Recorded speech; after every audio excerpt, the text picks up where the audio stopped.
आप सभी को मेरा प्यार भरा नमस्कार। Welcome back to my channel blessed रुद्रांशी।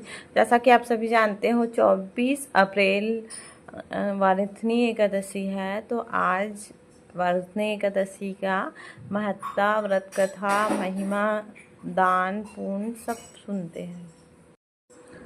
Varanasi Ekadashi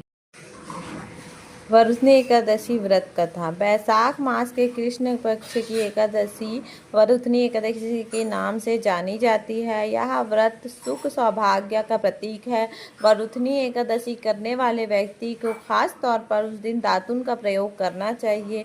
पर निंदा करने, क्रोध करने और असत्य बोलने से बचना चाहिए। इसके अतिरिक्त इस व्रत में तेल युक्त भोजन भी नहीं करना चाहिए। इसके कथा सुनने से 100 ब्रह्म हत्याओं का दोष नष्ट हो जाता है। इस प्रकार यह व्रत बहुत ही फलदायक कहा गया है। वाराणसी एकादशी व्रत को करने से दुखी व्यक्ति को सुख मिलते हैं। राजा के लिए स्वर्ग के मार्ग खुल जाते हैं। इस व्रत का फल सूर्य ग्रहण के समान दान करने से जो फल प्राप्त होता है वही फल इस व्रत को करने से प्राप्त होता है। इस व्रत को करने से मनुष्य लोक और परलोक दोनों में सुख पाता है और अंत समय में स्वर्ग जाता है। शास्त्रों में कहा गया है कि इस व्रत को करने से व्यक्ति को हाथी के दान, भूमि के दान करने से अधिक शुभ फल की प्राप्ति होती है। सभी दानों में सबसे उत्तम तिलों का दान कहा जाता है। तिल दान से श्रेष्ठ स्वर्ण दान कहा जाता है। स्वर्ण दान से भी अधिक शुभ इस एकादशी का व्रत करने का उपरांत जो फल प्राप्त होता है वह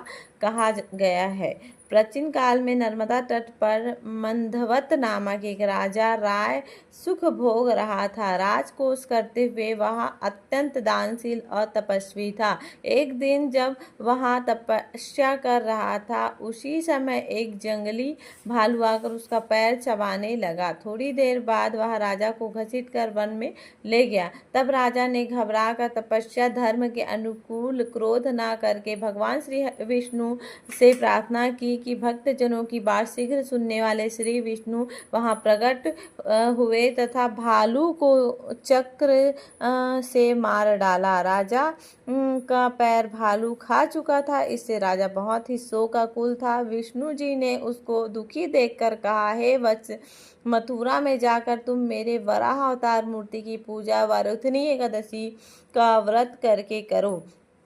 इसके प्रभाव से तुम पुनः अंगों वाले हो जाओगे। भालू ने तुम्हारा जो अंग काटा है वह अंग भी ठीक हो जाएगा। यह तुम्हारा पैर पूर्व जन्म के अपराध के कारण हुआ है। राजा ने इस व्रत को पूरी श्रद्धा से किया। वह फिर से सुंदर अंगों वाला हो गया।